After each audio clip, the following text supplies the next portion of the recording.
Second announcement is that the movies, the films, I have done what I think is the way to do it, and they will be available. I think the first one is available now, and you can watch it in the privacy of your rooms in whatever college you are, and you are to please see them. Paths of Glory goes with next week, and that's the first one. And it's very short. It's very good. It's one of the first Kubrick films, and it's about the mutinies. And I will talk about the mutinies next week. So please have seen the film by Monday. And then, can you tell them in section how they do that? I mean, I did it, but I'm not sure how I did it. So they should be set up. But it's a film. Another thing you can do is you can go down to Film Studies in the Whitney Manning Center, and you can check out the film and watch it there. Or I think you can take it back also, but you can watch it on your computer screens. So, but those are the three. The first one is the first one, and then the second one is the second one. Boy, I'm really awake today. The second one is Triumph of the Will, which will go with the fascism lecture, and be sure to have seen it before. And the last one is Au revoir les enfants, Louis Malle film, which will be subtitled in English, and I think, yeah. And yeah, it is, and that goes with the second to the last lecture. So make sure you see these films, and none of them are long, and they're all great films. So if you can buy into Kirk Douglas as a French soldier, you have to suspend reality a little bit to do that. Okay, any announcements? Things happening? All right. So today, this lecture. Much of it just parallels the chapter, because the origins of World War I can be confusing, and I just want to make those perfectly clear, so that you know the stuff. So to help you read the chapter, and also we used to have you read Goodbye to All That, which is very long but very good, Robert Graves, and then we used the inevitable All Quiet on the Western Front, but we suppressed those, and so. It's even more important that you read the chapter. So let me get into that, and I'm not going to write all the terms in the board because there's so many, and I sent them around. So it's just it's hard to see anyway. So what I have up here is when I talk about birth rates is between the drilling. God darn it, in the background. Anyway, live births 1908, 13 per 1,000. But I'll go into that in a minute. So let me start now. So, because World War I, 1914, so many people wanted war, and they ran to the Gare de l'Est and chanted "Up à Berlin," and drank lots of champagne, and then in Hauptbahnhof in Berlin, they chanted "Nach Paris, nach Paris." Nobody knew that the war was going to last over 4 years and kill millions of people and mark the end of 4 empires, and arguably help contribute to the end of the 5th, that is the British Empire, and the impetus toward decolonization that comes out of World War I. Nobody knew that the war that was supposed to be over by December.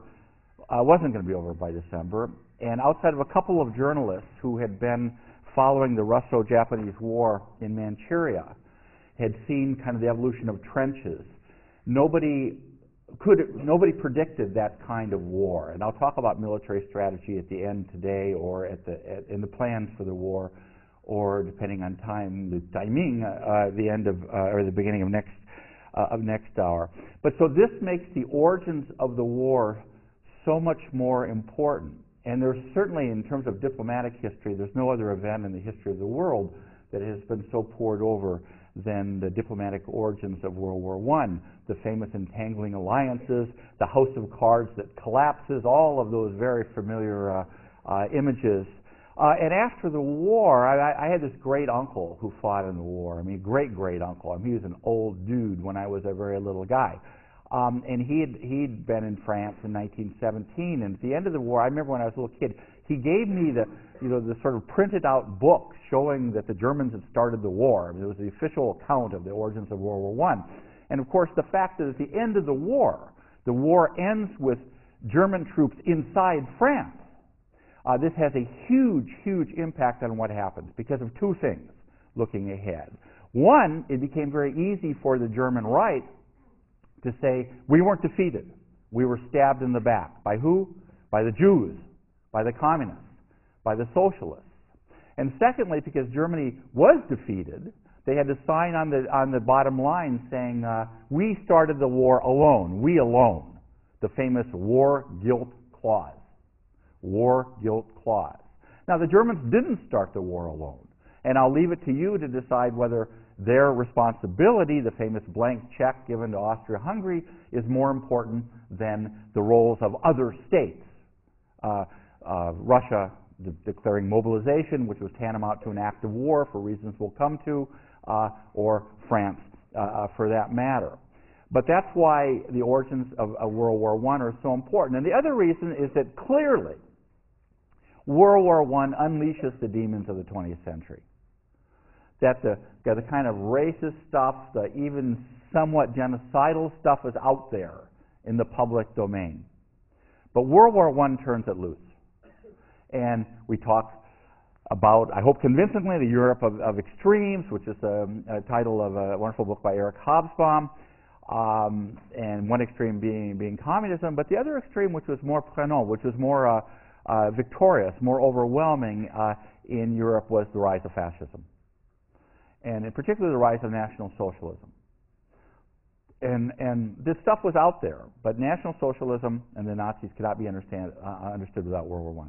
So that's why this stuff on the origins, this diplomatic history, is so important. So that's why I'm paralleling what you are reading.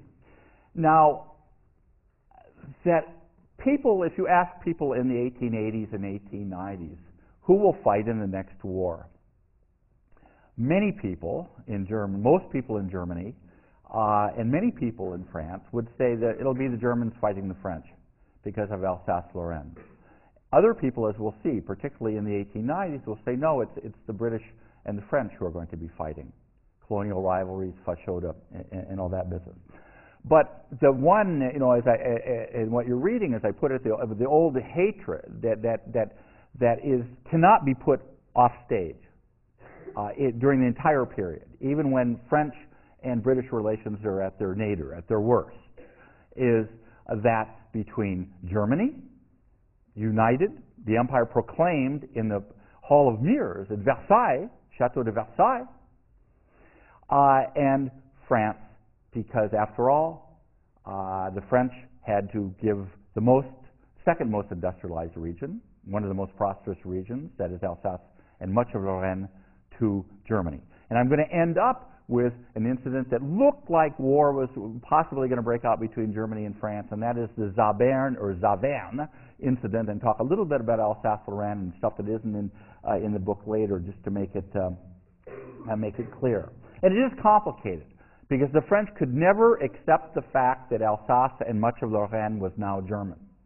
Now this is, again, remember we talked about nationalism and constructed identity. Most people in Alsace and in those parts of Lorraine that became part of the Second Reich, the Second Empire, what do they speak? They spoke German dialect. They did not speak French. More about that later. There was bilingualism, but that's interesting. If you ask them, what nationality are you, and they reply in German, I am French. If you were somebody doing a survey now, you'd be sort of shocked by that.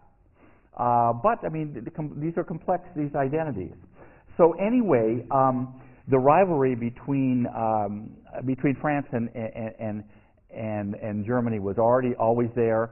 If you went to the Place de la Concorde in Paris, the statue of Strasbourg, the town of Strasbourg, which important European capital now, but I mean, of the new Europe, for better or for worse, was covered in mourning cloth for much of the period because it had been amputated. They used this image often, that the right arm of France had been amputated in the settlement after the Franco-German War.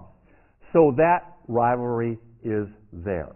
And French military planners, right through the whole period, at the time of Boulanger, who was one who built this reputation, you already have read about the general Georges Boulanger.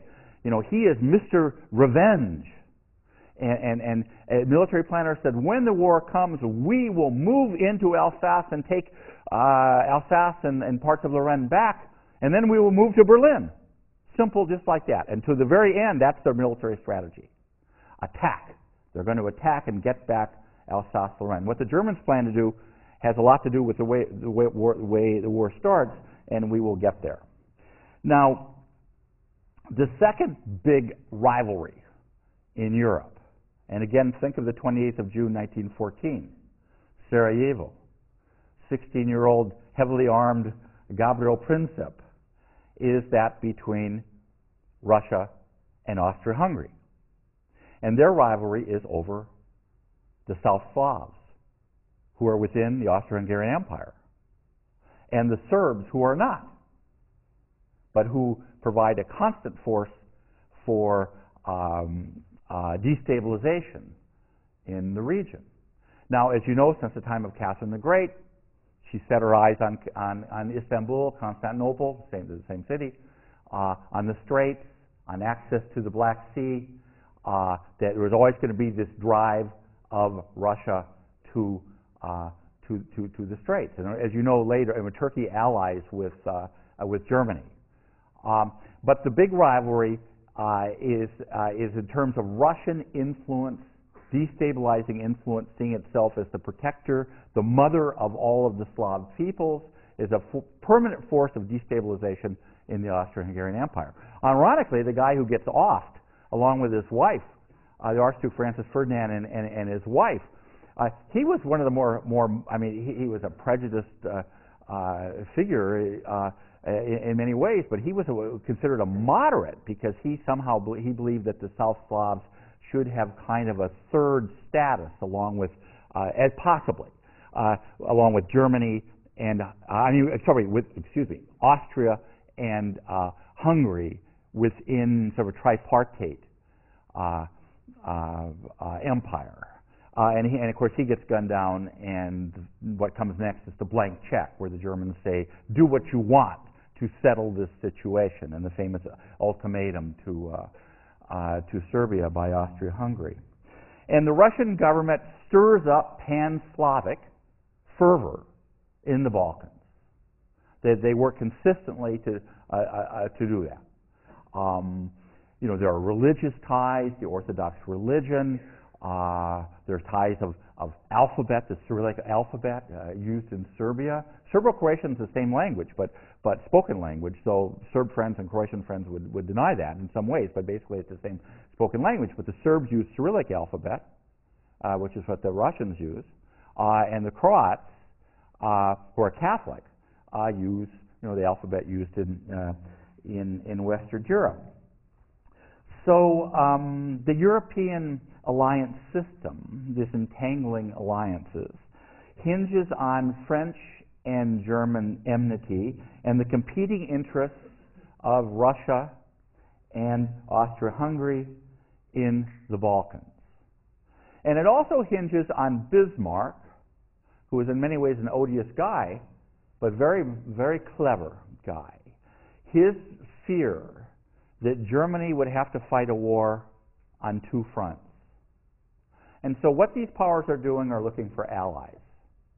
And as Bismarck said, it's interesting, he said it in French, showing that in many ways French was still the language of diplomacy.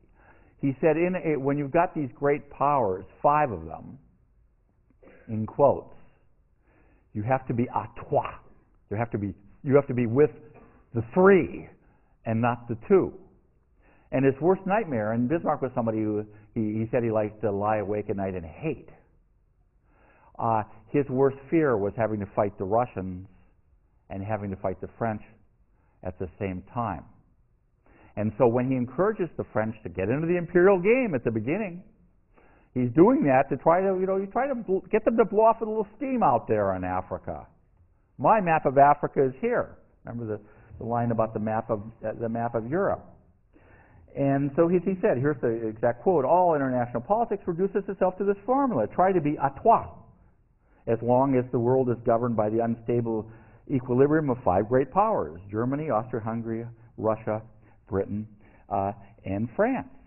And these treaties, these arrangements, that is the emergence of the Triple Alliance and the emergence of the Triple Entente, at the time of the war, these are Italy is up for grabs, open to the highest bidder, and Italy will go to war despite having been a member original of the alliance with Austria-Hungary and Germany. It will go to war on the Allied side because the Allies promised them more in 1915. But that's another story. But that's very important in the emergence of fascism in Italy, because Italy, after the war, though nominally victorious, does not get what it wants. It does not get the Dalmatian coast. It does not get the Tyrol Mountains, because if you fought a war based on national claims, why turn around and give regions and have only a minority of Italian populations to Italy? And Benito Mussolini goes from being a socialist to being a fascist, helps create that party based upon this idea that Italy had been screwed. They never got what they were supposed to in World War I. And so he comes to power as a fascist, as you know, in 1922.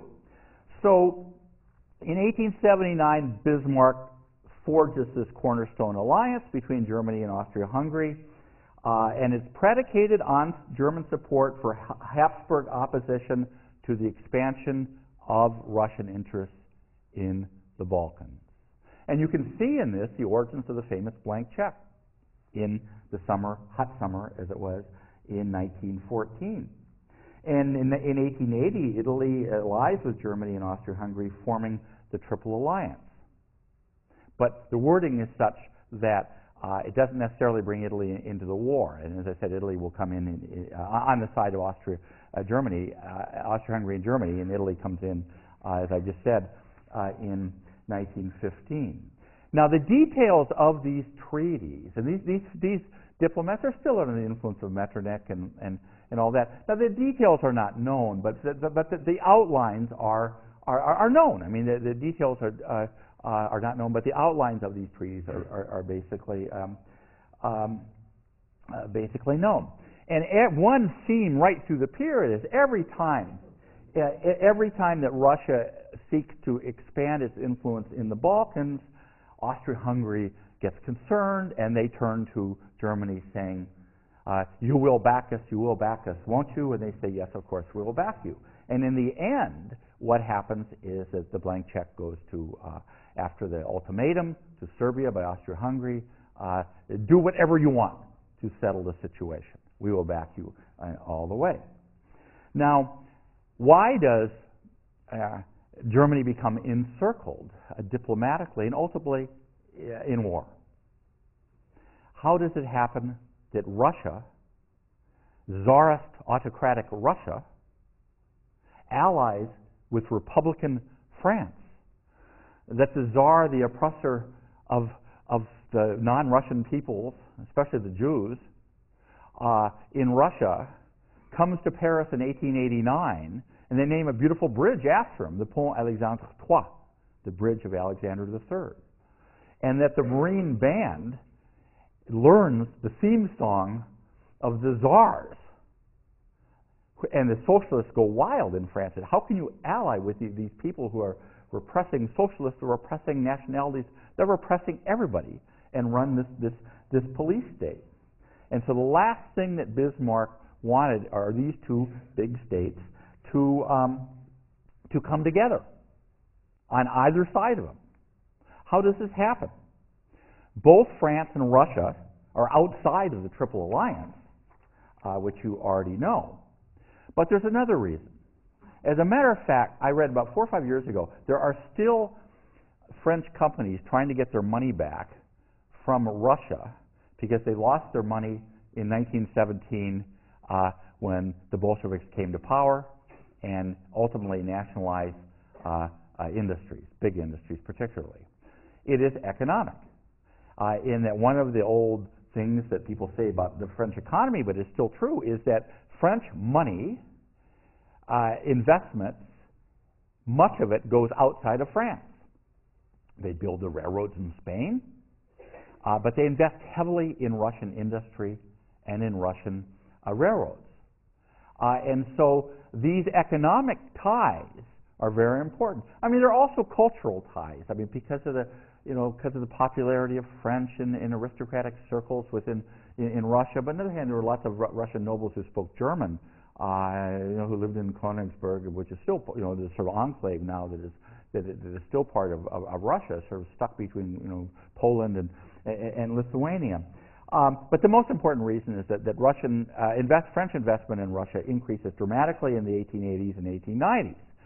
And that, France seeks an ally against Germany, and that relations between Russia and Germany, and this is already obvious, you've already discerned this, are going to deteriorate because of this tender relationship between Austria-Hungary and Germany over the Balkans. And in the very end, I mean, one of the ludicrous aspects of this whole damn thing is that just as they're about to go to war, and just as Tsar Nicholas II, about whom we'll come back and discuss one day, he signs the mobilization order. And mobilization, for reasons I'll come back to, is tantamount to an act of war. He's dashing off letters to his dearest cousin, Willie. And Willie is writing back to my dear cousin, Nicky. These people are related. They're cousins. But international circumstances and the tensions over the Balkans and French fears of Germany bring Russia and France together, and the French Marine Band sings or plays whatever the theme song of the Russian Tsars is. It certainly wasn't Dr. Zhivago, but whatever, when they arrive. And so for the Russian government, it blames Austria-Hungary for trying to undercut what they view as their logical influence in the Balkans. And Germany will back them right away. So in 1892, France and Russia sign a military treaty that says that there will be a military response if the other were attacked by Germany or by one or more of its allies. And they form a formal alliance in 1894. Now, what about Britain? What about Britain? Now, one of the things that the British don't want to ally with anybody. And they're on bad terms with the French, and they're on bad terms with the Russians. To make a long story short, the Great Game, as they called it, rivalry over Afghanistan, over the entire sort of extension of that frontier into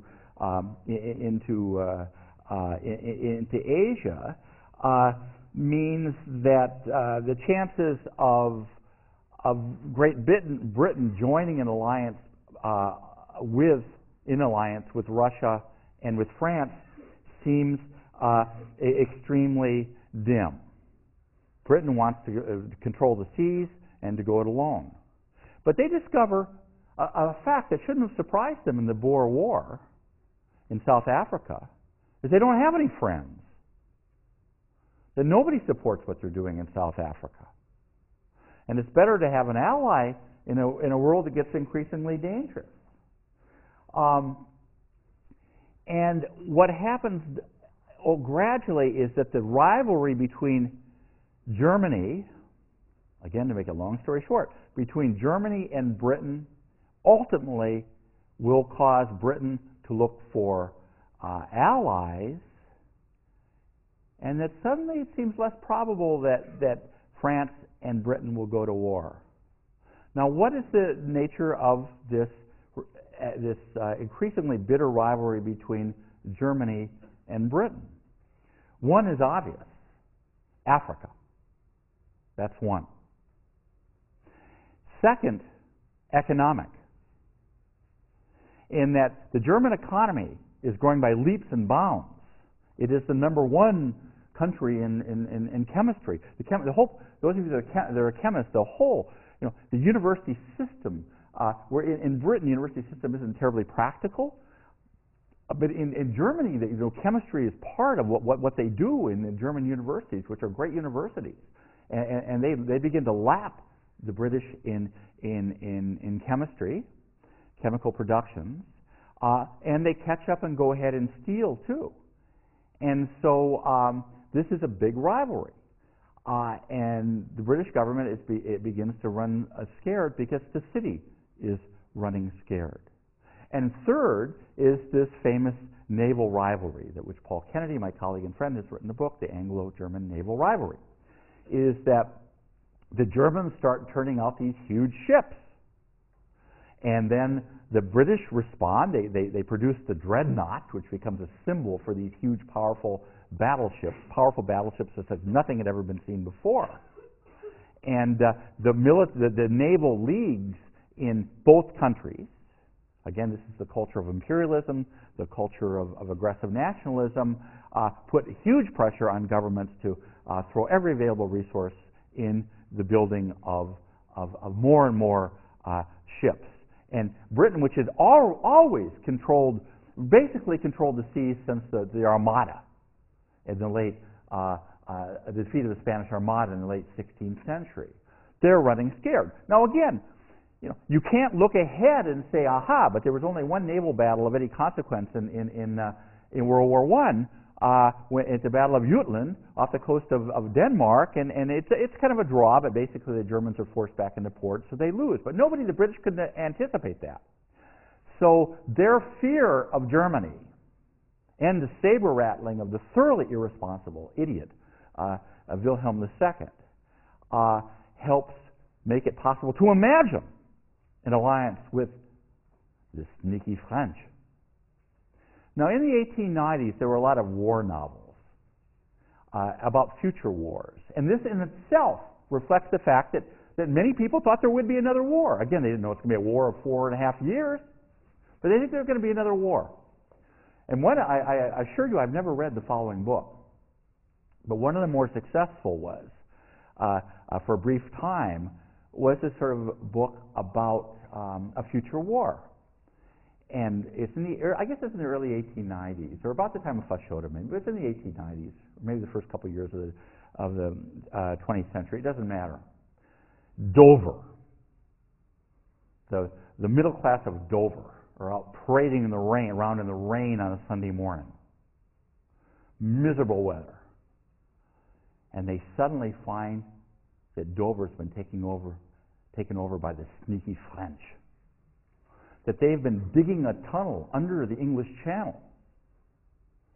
Now, Napoleon wanted to dig a tunnel under the Channel. There is a tunnel under the English Channel. The tunnel, the trains rocket along, at least until they got to Britain, and then it could have plod along at about 2 kilometers an hour, but then they've improved that side of it anyway. There's sort of a French bias, but too bad. So they suddenly find that as they're strolling along in the pouring rain, horizontal rain, that these sneaky French, that there are soldiers all over. And taking these sort of national stereotypes, that the French are disguised as waiters, wearing dirty waiter uniforms. And under this is the British image. I wouldn't even comment on what English kitchens would have been like or something, but it'd be a cheap shot. But under these towels were sneaky weapons, and they take over Dover. And then, of course, the British get it together, and they drive them back into the tunnel and shoot a few, and then they cement up the tunnel, and then Parliament passes lots of more battleship bills, et cetera, et cetera. The future novel. But there's another one, 4 or 5 years later. And I haven't read this one either, and I ain't going to read it. And the people in Whitby, or Scarborough, speaking of horizontal rain, in the East Coast, they wake up and they see these huge German battleships just lobbing shells that can reach and blow up York, lobbing one shell after another. And the sequel isn't very interesting, but the British Parliament passes even more bills, and then the battleships of the good guys, in quotes, go and blow up the battleships of the bad guys, and everybody can go back to eating odd things on a Sunday morning. So how does it happen that scenario is reversed about what the future will be? Well, I've just explained it. It has to do with the fears of both of these states of Germany. And that the crises, which you can read about, the Moroccan crises in 1905, makes even firmer this military alliance. It's called an entente, which is a word in English too, or an understanding, but basically it's an alliance. And by 1905, they're already saying, look, our Navy, the British Navy, will take care of the North Sea and the Channel, and you guys take care of the Mediterranean. The crisis in 1911, the second Moroccan crisis, which pushes Germany and France close to war, affirms all of the above things that I've said. Now, don't get the idea that in 1911 things are more dangerous than 1910, and 1910 they're more dangerous than 1909. Again, this sort of hydraulic model of everything, pressure building up, and finally there is war. It doesn't work like that. But that these alliances become firmed up, and of these, these great powers, that Britain and France and Russia end up in. Bismarck was dead by then, but in his worst nightmare of being à trois, of being three. Now, the French, by the way, had another reason to be particularly eager to have an alliance. Is that an odd thing happens in La Belle France, in most of France. The French population stops growing. It just stops as of 1846-47. It's regionally specific. In Brittany and in the Auvergne, in the center of France, people are still churning out babies. You still have huge families. We have friends, one of them just died, older people, and they grew up in misery in the mountains. Misery. They had 13 children and 12 children. They were one of 12 or 13 children. But in most of France, that's not the case.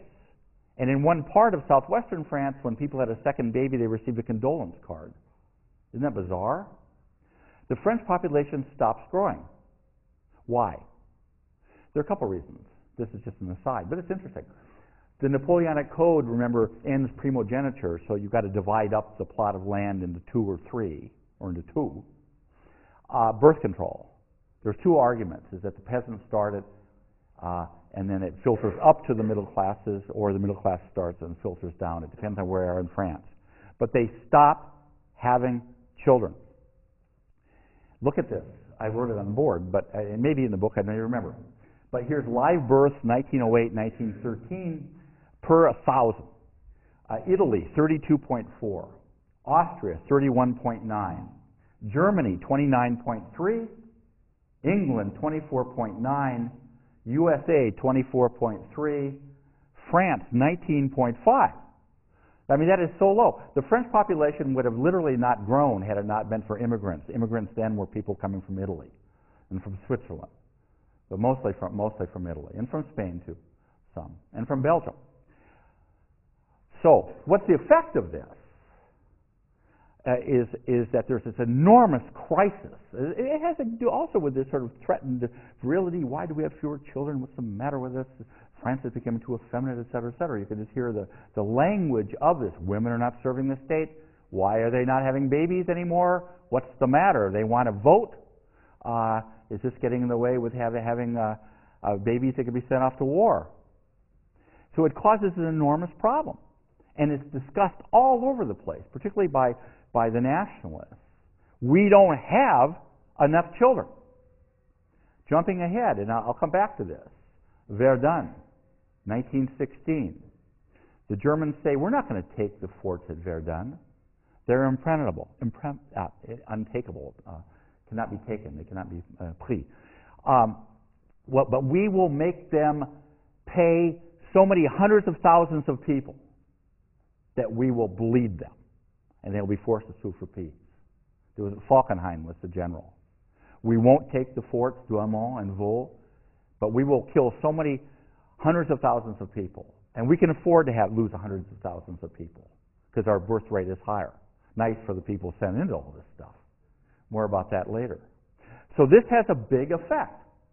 If you're going to go to war and get Alsace-Lorraine back, and as Germany gets more and more aggressive, irresponsible, no question about it, in an age of aggressive nationalism, you better have somebody else to help you out.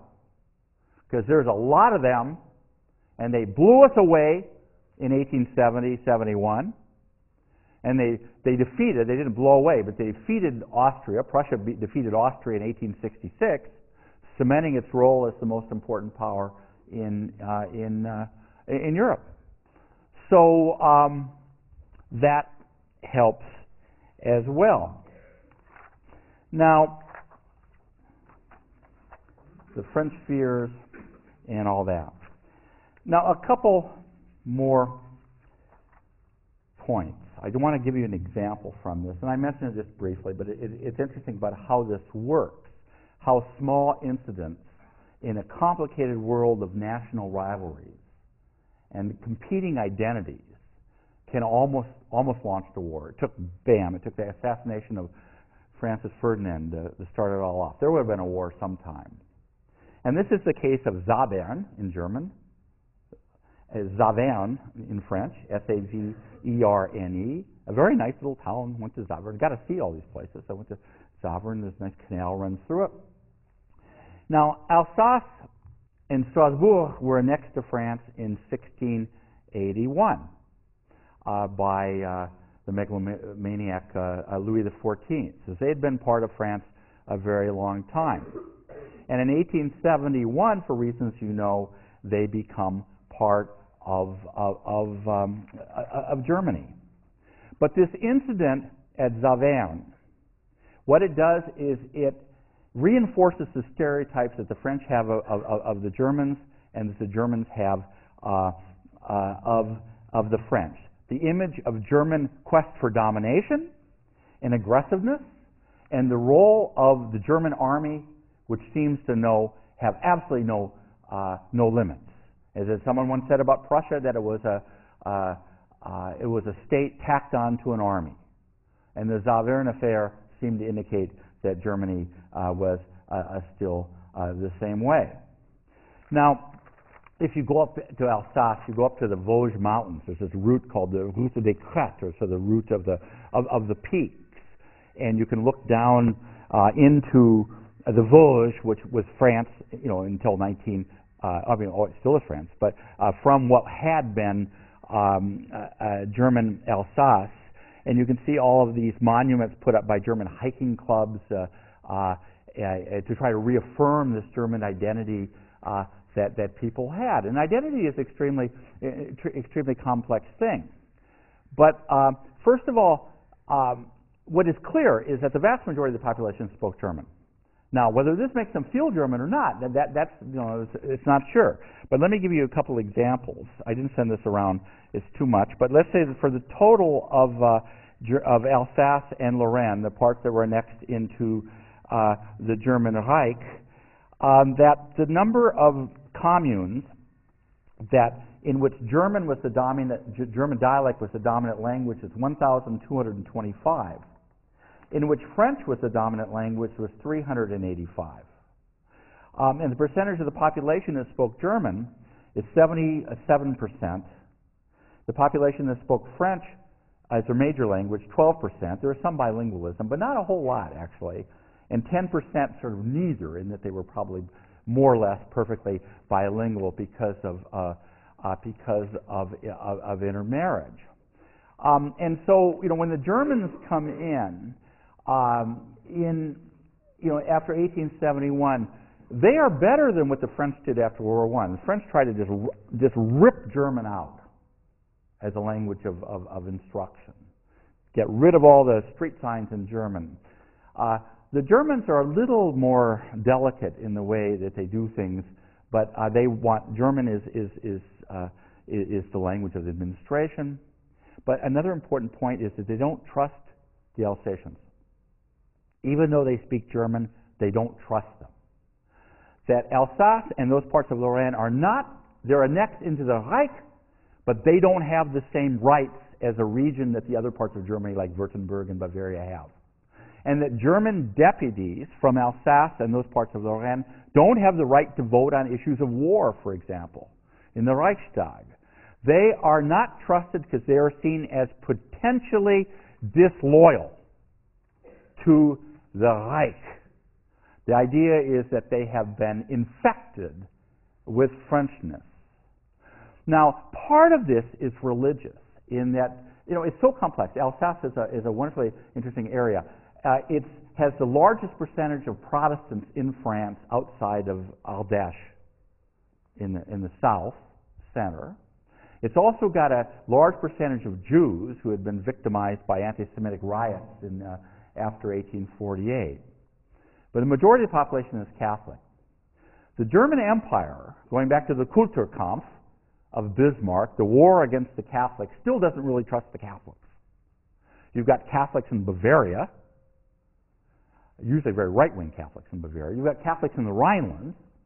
You've got some Catholics up north in the Palatinate. And you've got a lot of Catholics in Alsace.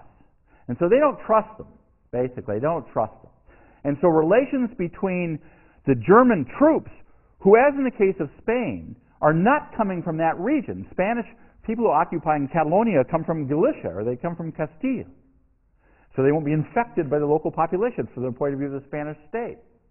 And so the troops that are in Alsace are not from Alsace, because they don't trust them. And so tensions are very good. And so what happens in Zaverne, at a place where military-civil relations aren't terribly good, in this town of 8,000 people, is that there is an incident that gets blown out of proportion. There's some drilling. They're drilling. The German soldiers are always drilling, and they're drilling, and the commander makes a crack about the Alsatians, and he calls them an extremely unfortunate scatological term that he meant to refer to all Alsatians. And he essentially says, well, if you beat the hell out of those people, you'll be doing a service to all. So this gets around. And one of the reasons that relations weren't very good in this particular town is because there was a German officer who was had the bad idea of sleeping with a 14-year-old girl. And so some of the local guys go get this guy in his room and just pound him into a well-deserved pulp. And so it spins out of control. And so what happens is on both sides, in Berlin and Paris, this becomes a huge incident, confirming the stereotype of the other. There's nasty language. Bethmann Hollweg, who is the chancellor then, says some over-the-top things about the French and the influence of France in Alsace, et cetera, and that the French are planning a war, and the French government, in a time when there is a nationalist revival, at least among the elites in France, they respond in kind, and everything gets big titles, big titres, big headlines and stuff like that, and they don't go to war. But what it does is it reaffirms these stereotypes, and it makes people a little more edgy. Now, in 1913, but well before that, military planners, yes, I have 3 minutes, and that's just what I need. Military planners are looking ahead to the next war. The French we've already talked about. They have a not terribly poetically designated Plan Number 18, which is to invade Alsace-Lorraine with élan. That's all you need, they said. Élan. Patriotic frenzy, fury. All you need is to be on the offensive, and that's the end of it. By the way, they invade wearing red pants, and they could be shot, picked out through the fog, finally in 1914, until they put a little less bright colors on. Now, how are the Germans going to fight a war on two fronts? How are you going to do that? They're afraid of the Russians. Why? There's a lot of Russians in the other peoples. And they think it's going to take about 2 weeks for the Russian army, once mobilization is declared, that the big bear will roll their forces toward the German frontier in German Poland. So how are you going to win the war in 2 weeks? If you invade France, not through Alsace-Lorraine, but if you invade, well, I mean, if you're going to have big trouble. You're going to run into fortifications. So how are you going to invade France? The only way you can defeat them, and a guy called Schlieffen, whose name I wrote in what I sent around to you, is that you have to invade Belgium, and from his point of view, the Netherlands. So Moltke, his successor, takes the Netherlands out of the equation. Belgium had been declared independent and neutral in 1831. If you go into Belgium, the idea is you invade Belgium, you get through the big fort at Liège, get through the kind of rough country, which is not too much, and then you hit le plat pays, the flatlands, and you roll toward the English Channel.